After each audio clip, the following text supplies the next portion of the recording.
So, you want to save the world with clean energy? Make money doing it? Confused about the economic and technical realities of residential and commercial solar, batteries, heat pumps, EVs? Want the real-world scoop on new energy technologies, not manufacturer hype? Then tune in to the Weekly Energy Show, hosted by Barry Cinnamon. Insights from Barry's 40-plus years in the solar and energy industry will help you understand the future ways we'll generate and consume energy. And now, here's Barry. Welcome to this week's Energy Show. Now, RE Plus, previously known as Solar Power International, was held a few months ago in Las Vegas. There were 40,000 energy enthusiasts attending, people interested in solar, community solar, utility, rooftop solar, batteries, windmills, all kinds of services. Lots and lots of new products. And interestingly, lots and lots of successful old products. Now, the saying goes, what happens in Vegas stays in Vegas. But energy consumers, homes and businesses need to know about some of these hot new products. They didn't go to the show. This was mostly an industry show. So I've summarized a lot of the things that I saw that would be of interest to homeowners. These are what I call my hot products. They're basically available now or very, very soon. They're not using any bleeding edge technology. You know, if somebody comes out with a fusion-based battery that uses banana peels to power the thing, I'm going to say that's kind of bizarre, interesting. Maybe it would be interesting to dock on Back to the Future, but really not ready for prime time. That is bleeding edge. My criteria for hot new products are things that are available now. No bleeding edge technology. We're looking for things that are easily and affordably installed. And we're looking things that have some big benefits, mainly saving you money, but also improving your lifestyle, maybe making your home, your business more comfortable. So most importantly, the products and services have to be practical and they have to work, which sounds like kind of a low bar, but boy, my experience in the battery business is that bar is already pretty low, and that bar is often ignored. So there's many of the things that you're going to see are more hype, and these products may not be available for prime time. I'll tell you, when it comes to batteries, it's easy to make a block diagram and find 3 companies that are going to give you a battery inverter or battery management system, and then try and get everything to work. Really, really hard. So I want to kind of separate out what's not ready for prime time, what's not going to be directly of interest to homeowners, and really talk about things that you can buy now that are going to be good. So 3 general categories that I think are relevant to homeowners that I saw at RE Plus. First are obviously solar panels, lots and lots of solar panels, but not nearly as many as before. A lot of home battery systems. I would say that the traffic on the floor at RE Plus was really more oriented towards the home battery systems. There was just lots and lots of companies like that. Yeah, a lot of these companies also sold solar panels, but the solar companies are getting into batteries too, and not always terrifically successful. And then there's another new product category that I think is going to be a very high interest level to homeowners, which is what's called balcony solar and plug-in solar. They're slightly different, but basically these are situations where you may have a few solar panels and then a portable battery or a portable inverter. So you can hang them on a balcony, or you can set up a bunch of these solar panels in your backyard or your driveway and get some power to reduce your energy bill. All right, so now let's dive right into these product categories. Solar panels. The biggest surprise to me, historically, the aisles of these shows, Solar Power International back in 2004, and even more recently, was the aisles of these shows were just cluttered with literally hundreds of companies making solar panels, solar cells, machines to make solar cells, junction boxes, wiring, accessories, things like that. But here in 2025, the solar panel manufacturing has been commoditized. What used to cost $10 a watt or $1,000 for a single 100-watt solar panel is now cheap. The price down around 25 cents a watt. That's for a cheap one. Higher quality, higher efficiency is more, but 25 cents a watt, or $100 for a much bigger 400-watt solar panel, 4 times the power and 1/40th of the cost. And the reason why these costs have been coming down purely through volume manufacturing. Big companies have massive production scale. They're vertically integrated from materials for glass to raw silicon to aluminum oxide. They're making aluminum extrusions. everything from the beginning to the end. So you basically have sand and silicon and aluminum oxide going in on one side, and you got cardboard going in on one side, and then on the out on the back, you've got completed solar panels wrapped up in cardboard boxes going out all over the world for homes, businesses, and utilities. So vertical integration has made a big difference, and that's the biggest reason why the prices come down by a factor of 150 over the past 25 years. Um, so we're going to talk more about manufacturing of solar panels and other shows, but just keep in mind that the solar panel, the reasons why they can generate electricity the cheapest way possible is purely through manufacturing scale. We're able to put this chunk of glass, it's maybe about 2 meters in size, and it generates a lot of power. And that, although that power is not available at night, by putting it into a battery, you've got 24/7 power. And the combination of solar and batteries is really revolutionary for society's energy picture. So when it comes to the solar panels themselves, it's kind of hard to see which one's better. I mean, you can measure them by cost, you can measure them by efficiency, but I like to kind of measure the quality of the panel also by the financial stability of the manufacturer as well as the efficiency. So I've been doing this for almost 25 years, and I've seen lots and lots of successful companies and even more unsuccessful companies. And I really look at the company management and their finances when I try and determine, hey, is this something that's going to be around for a long time? All right. So when it comes to solar panels, we talked about the manufacturers, but there's really two key factors that you as a homeowner or we as installers kind of look at: the reliability of the solar panel and the efficiency of the solar panel. Cost is important, yes, but the cost of the solar panel is relatively small compared to the total system cost. In other words, if you look at the 100% of the cost of the solar system, maybe 20% of the cost is for the solar panels. You've got 75% of other equipment, installation, service, maintenance, everything else is kind of built in. So to try and save a little bit of money on a cheaper solar panel, if that solar panel fails, if you have an epidemic failure, if you have lots of little failures, and believe me, I've experienced those, it wipes out any savings you could have had on the system cost. So getting cheap panels from new or unproven or small scale manufacturers is not a good bet. That those kind of systems, those kind of manufacturers have a higher tendency to fail. And fixing poorly made or defective solar panels on a roof is very, very expensive. I'm confident that a well-made silicon-based, crystal and silicon-based metal and glass panel is going to generate power for many, many years. They're 25-year warranties, and we've got experience where they continue after that. But I've also unfortunately experienced situations where small manufacturers who are really under a lot of price pressure, they may buy cheap components. They may not have fully automated factories. The reason why solar panels are so cheap is the factories are almost completely automated. Well, you can get by with some manual labor, literally ladies with soldering irons and little hats. But the accuracy, the consistency, the quality is not going to be as good. And I've seen what are called epidemic product failures for some companies. And that results in sometimes a company bankruptcy. They just basically can't afford to meet their warranty on everything that they've sold and installed. So that would leave the warranty worthless. So just be careful about that. Reliability, the most important thing. And that's why I kind of always tend towards larger companies. But candidly, even the largest companies, I mean, SunPower was the dominant company in the world. They went bankrupt because they really couldn't keep up with the economics of manufacturing solar panels, because although they were very automated, they have the highest efficiency panels. Their manufacturing scale wasn't as high as other companies, and they just couldn't keep up. All right, so we talked about the reliability. Now let's talk about efficiency. That's a characteristic that you can pretty much find on any data sheet. It's not always really clear because people usually talk about the output and the price, but spec sheets have the efficiency. And that the more efficient the panel, the more power you can generate from your roof, and in general, the cheaper that installation cost is. But here's the reality: there's almost zero amazing major breakthroughs for cheap, powerful solar cells, which are made into solar panels.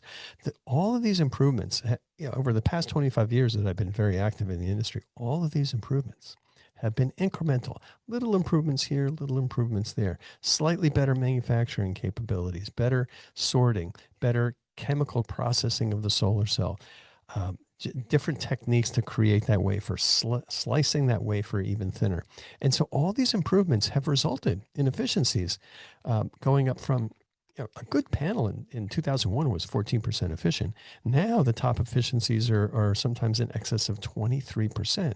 That's a huge increase. And these single residential panels, when I started, they were 100 or 120 watts. Now we're regularly installing solar panels from big companies with high efficiency of over 460 watts. And that's a huge improvement. Now, the dirty little secret is those 460 watt panels, not only are they more efficient, but they take up almost twice the area. So they're able to kind of get a higher output because they have bigger panels, and that does reduce the cost of the panels also, but it also makes it harder to install. But a big panel and a small panel, if you have 20 small panels and 25 big panels, you're still going to have the same number of inverters, and so it ends up working out better with higher efficiency panels because there's just fewer to install.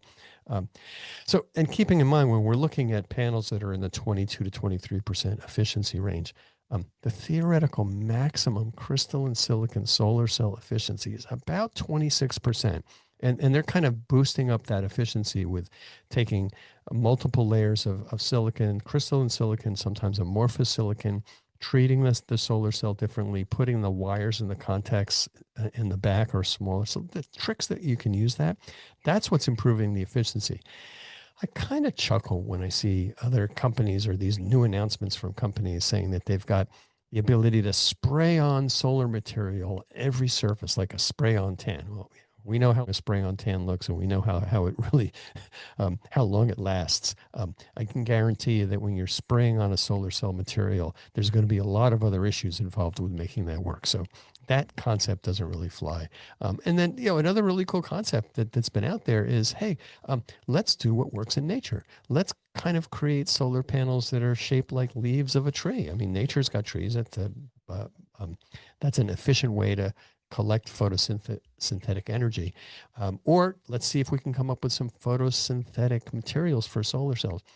Good idea. And there are some panels that have some organic materials in there, which is also a good idea. It can be improving efficiency. But the thing you got to remember is the panels that we use, that I want you to buy, they have to work for 25 years in hot, sunny, damp, wet conditions. And that's a pretty brutal environment. And crystalline silicon behind glass, or with sandwich in between two sheets of glass, or glass with a polymer on the back, those are the things that last for 25 years. But if you start putting things into that solar panel, the solar cell material that may fade in the sun or doesn't really like it when it gets really hot, you're not going to get the long-term benefits of the system. So, just in terms of solar panel advice, bottom line, there's only about a dozen big solar panel manufacturers that I saw at the recent RE Plus that I could really trust. I mean, here's the companies that have been around a long time that we've had experience with, that you may have heard or maybe never have heard of them, is REC, Hyundai. You've heard of Hyundai. They make cars and then they make solar cells. Q-Cells, Boviet, Trina, Canadian Solar, JA Solar, Longi, Jinko Solar, a few others. Some of my old favorites like LG and SunPower, they are now gone. LG decided that they couldn't make profits making solar panels, and I understand why, because it's kind of a commoditized business, and SunPower unfortunately went bankrupt. And almost all these manufacturers are headquartered in Asia. And although I love US-made product, my experience is that the Asian-made solar panels are generally excellent. They're made in countries like China, obviously, but also Vietnam, Singapore, Malaysia, Cambodia, Thailand, Korea. They're really high quality equipment. Many of these companies were headquartered in China, and then they opened up assembly plants in other countries. And so when you're looking at buying a solar panel, paying more for a quality solar panel that you can trust, that your installer trusts, I believe is definitely worth it. Paying a little bit more for high efficiency is also good because it saves money down in the installation process. And as I mentioned, unfortunately, the U.S. does not have a manufacturing base or the supply chain needed for really high volume and really high quality solar panel manufacturing. There's a bunch of companies that have started in the U.S., And it just kills me to see that these companies aren't really able to persevere. Sometimes they shut their factories down. Sometimes they realize that the money they thought we're getting for the factory disappears to the federal government. Um, I'm not really optimistic, at least in the short or medium term, about U.S. solar panel manufacturing. Here in the U.S., we're plagued with tariffs. We have import restrictions. We have manufacturing challenges. Sometimes we can't even build a factory in a timely basis. And the engineers that are required to kind of build a factory and run the factory, that most of them aren't in the U.S. You had to bring those in. And there's been cases, and there's just a recent situation with, I think it was LG and Hyundai, where there was a battery factory that LG was making batteries for Hyundai. It's a great idea. Make them in the U.S. But the federal government decided to find some reasons to try and shut those factories down because of some labor issues. Whether that's real or not, I don't know. But it is a reality that it makes it tougher to do that kind of large scale manufacturing. And we really need to manufacture solar panels, and we really need to make batteries here in the US. And if we can't do it, it's going to be a problem long term. So I suggest when you're trying to figure out what solar panels to get advice from an established solar installer. They've been doing it for a while. They know who they can get warranty service. They trust the manufacturer. Find somebody who's been around the block, that's been in business for a while. Okay, we talked about solar panels. It used to be Solar Power International. Now it's RE Plus because it's much more than just solar. And one of the reasons why it's much more than just solar is we're putting in a lot of home battery systems. Now, talking about home battery systems, when I started back in 2001, the batteries were all lead acid batteries, and it was pretty much all designed for off-grid systems. You could put them in a suburban house where you've got utility connections and you were able to kind of automatically switch back and forth. But it was kind of a hassle. It was more of a science project than anything else. There was a lot of settings you had to maintain. And, it's a business that I basically got out of by about 2005, 2006, because these lead acid batteries just required too much maintenance. And my jeans all had holes in them from the battery S that we had to kind of top the things off with. But now, almost all the home battery systems, both on-grid and off-grid, are using lithium-ion batteries.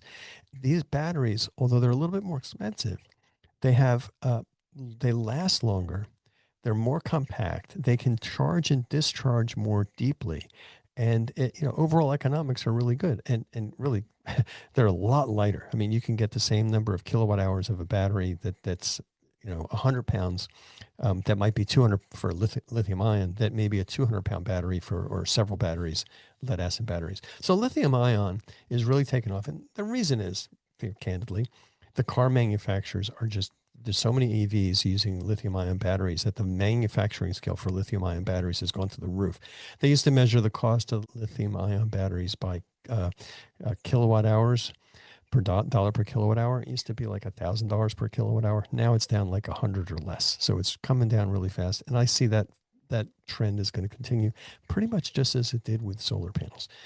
So, we talked about the batteries themselves, but now there's a lot of companies. There were a lot of companies at RE Plus showing home battery systems. My rough estimate, there was about 50 companies that were showing systems on the floor. And that was kind of on the main floor. I didn't even go to all the other floors.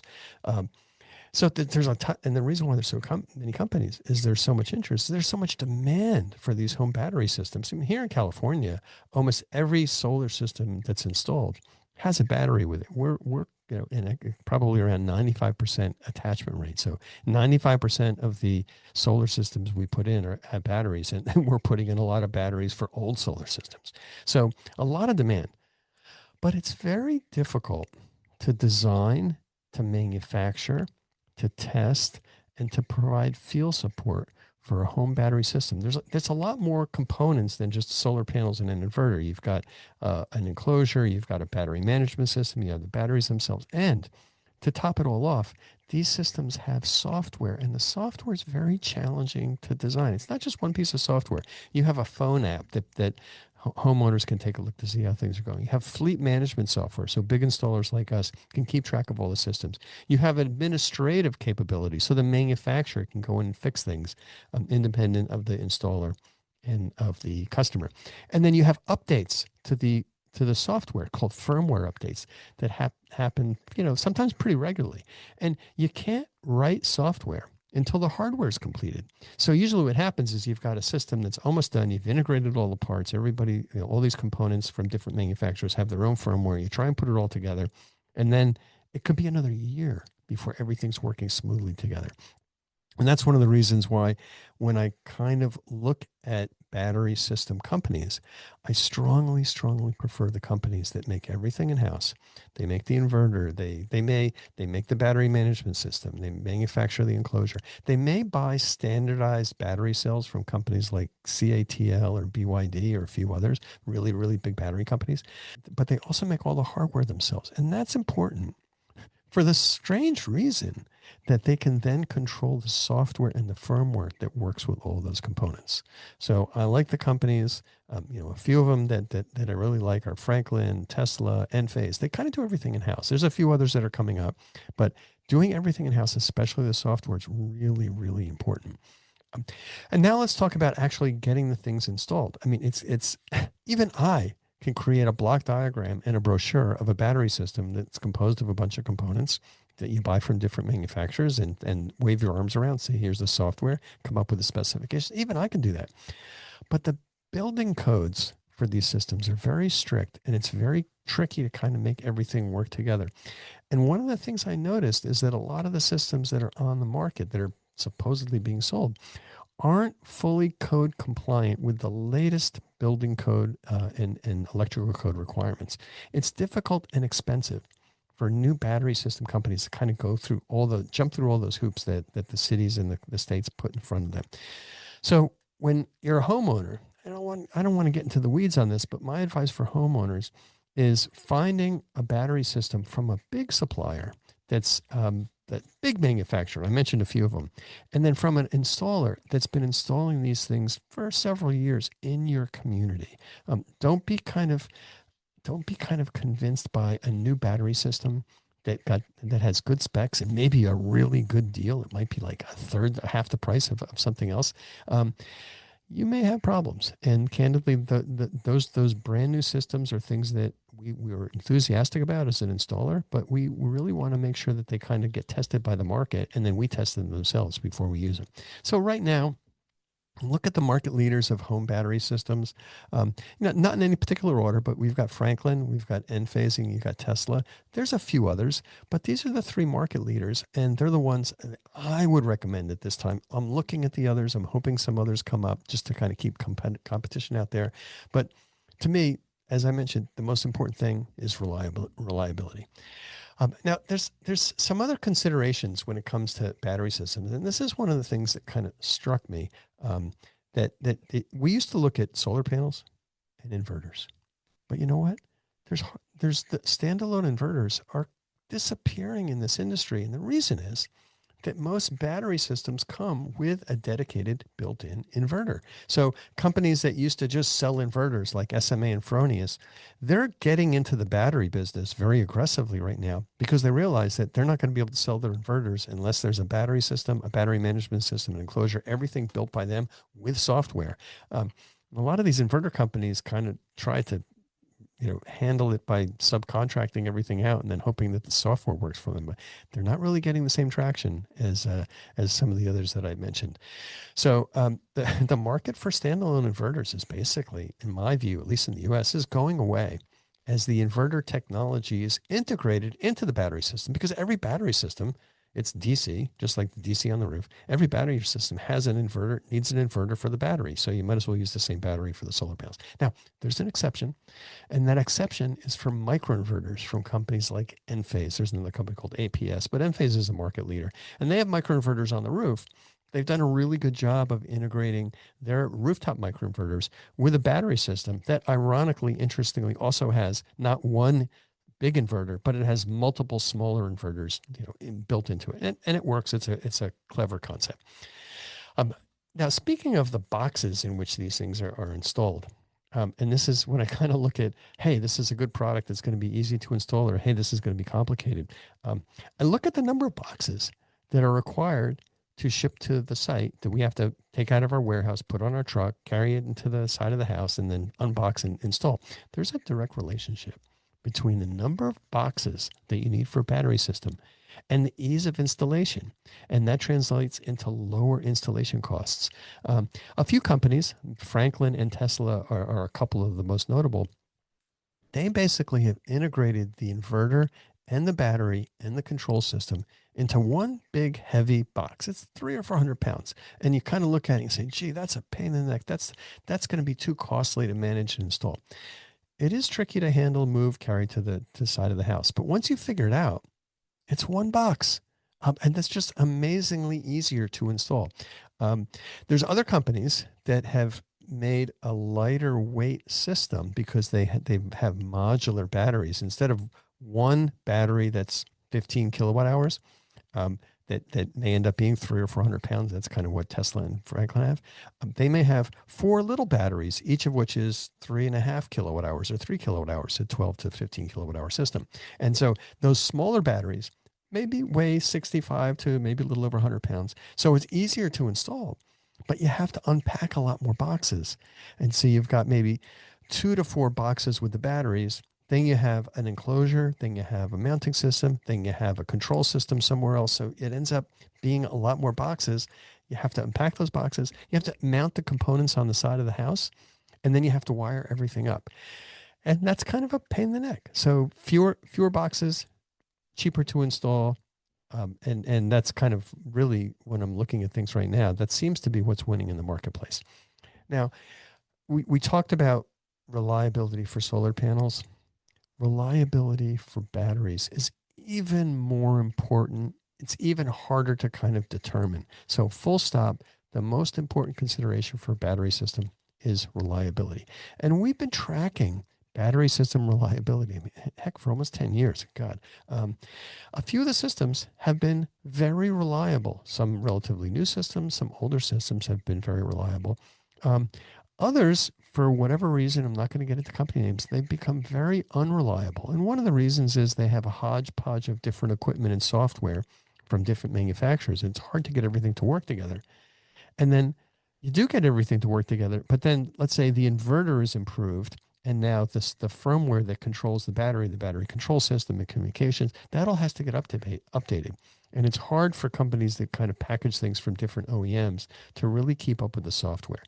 And if the software isn't really well designed and really well integrated, it's going to result in an unreliable, buggy, poorly performing system. You get unhappy customers, you get unhappy installers when they kind of look at the reliability issues of these systems, and they back away from those products. So we're very comfortable with the reliability of some manufacturers.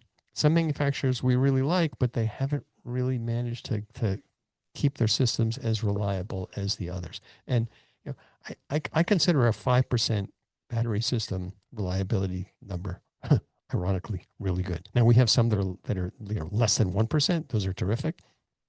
We have some that have over 100% failure rates when we kind of look at it over a 2-year period. That's not profitable for us.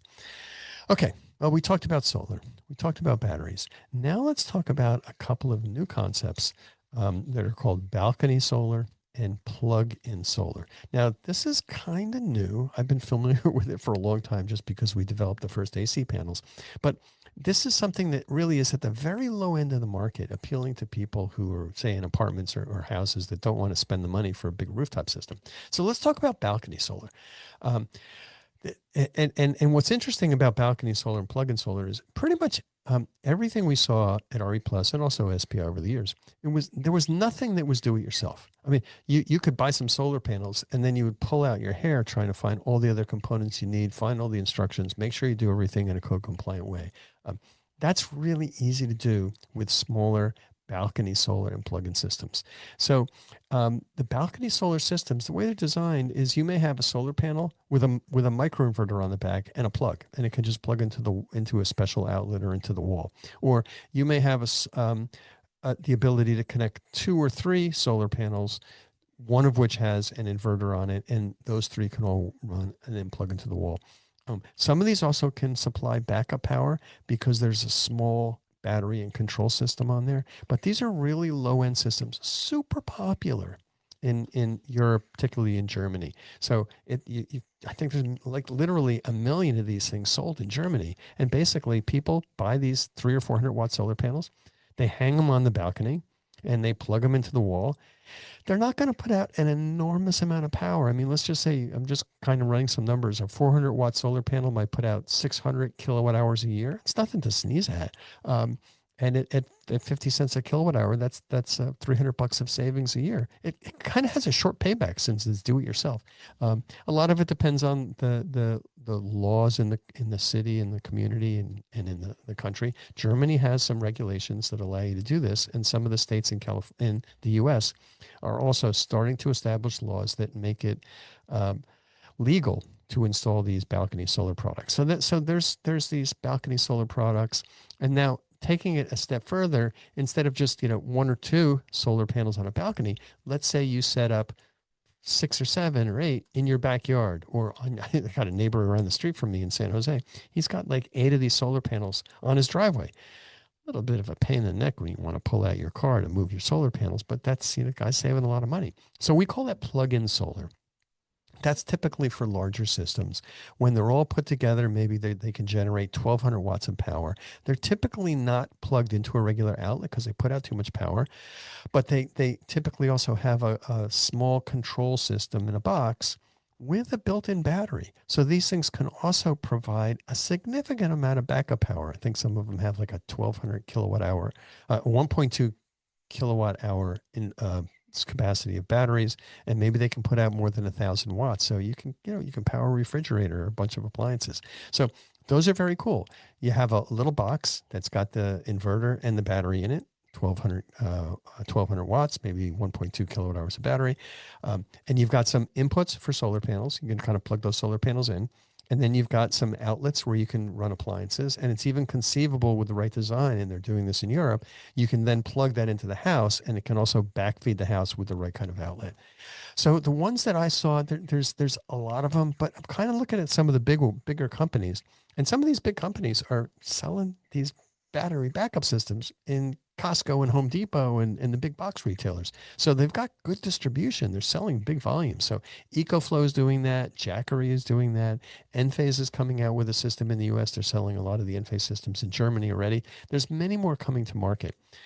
One of the caveats that you have with these systems is you have to pay attention to the code compliance issues for these new systems.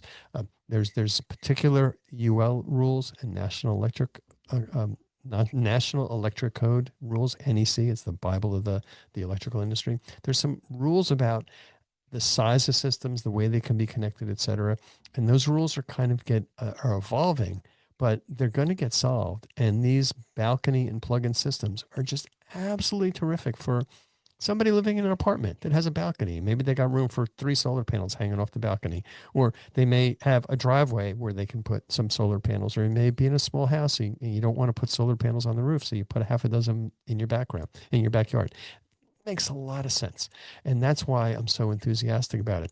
Yes, it competes a little bit with the business that I'm in, which is putting solar and battery systems built into the house. But I think it's kind of like a gateway drug, and it appeals to people that really don't have the ability or the budget to put in much, much bigger systems. And these systems, these plug-in systems in particular, they can provide backup power for a few items. And I actually, it's funny, my daughter was on a big camping trip in some cabins in Pennsylvania, and there was a blackout in the area. They had no power for this whole campground, and she was managing the campground. She was going crazy, like, how am I going to keep all the food cold? And she called me up, and I said, well, why don't you go to Home Depot or Costco and buy a bunch of these plug-in solar systems with solar panels? And so she spent the money. It was cheaper than a generator, and it was able to keep the refrigerators cold for a few, for the 3 or 4 days that it took to fix the blackout. So, and people can use that at home. Or without a blackout, you may find that you can pretty much, on sunny part of the year, you can pretty much run your refrigerator most of the time on one of these systems. So I expect a lot more demand, a lot more excitement. There's been a lot of articles written about balcony and plug-in solar just because these products now appeal to a market that really never had the potential for rooftop solar. So kind of taking a step back, I've been to every one of the Solar Power International conferences since 2004, and now it's called Renewable Energy Plus. Incredible industry progress. That, I'm looking at how big the industry is, and it's not just solar, it's wind, it's equipment, it's huge utility scale systems. But I'm really looking at how the industry is going to take a little bit of a dip in 2026 because the tax credit goes away. There's segments that still get it, but it's just a little bit tougher. But the demand for energy, for power, for solar, and for batteries is just continuing to grow. And the reason why is our demand for electricity because of AI, because of EVs, because of heat pumps. Our demand for electricity is going to continue to go up. And solar with batteries is absolutely the fastest, cheapest way to deploy the kilowatt hours that our society needs to run. So it's going to continue to grow. A little bit of a challenge over the next year, but the long-term trend, just like any long-term trend, it's never a straight line. It's got bounces, ups and downs, and we're going to just continue to grow. And so advice for a homeowner who's looking at solar, I want you to get the best solar and battery system. Best is tricky to define, but to me, the best is something that's cost effective, that's really going to last for a long time, and it's going to have the right kind of support. The best way to do that, in my view, is get quotes from experienced installers who've been through the ups and downs, who've been through kind of the declines, who are really careful about the equipment they select. You may find a really good installer who says, I don't install that XYZ system. You got to respect that decision because not only do they have to install systems, they got to maintain them. And these experienced installers know what it takes to support customers for years and years and years with a service department taking care of things that they might have installed even 20 years ago. All right, that's all the time we have on this week's Energy Show. Thanks to all of our listeners for tuning in. And if you missed any of today's show, you can always go to our website at energyshow.biz and listen to the podcasts. Thanks for tuning in to this week's Energy Show.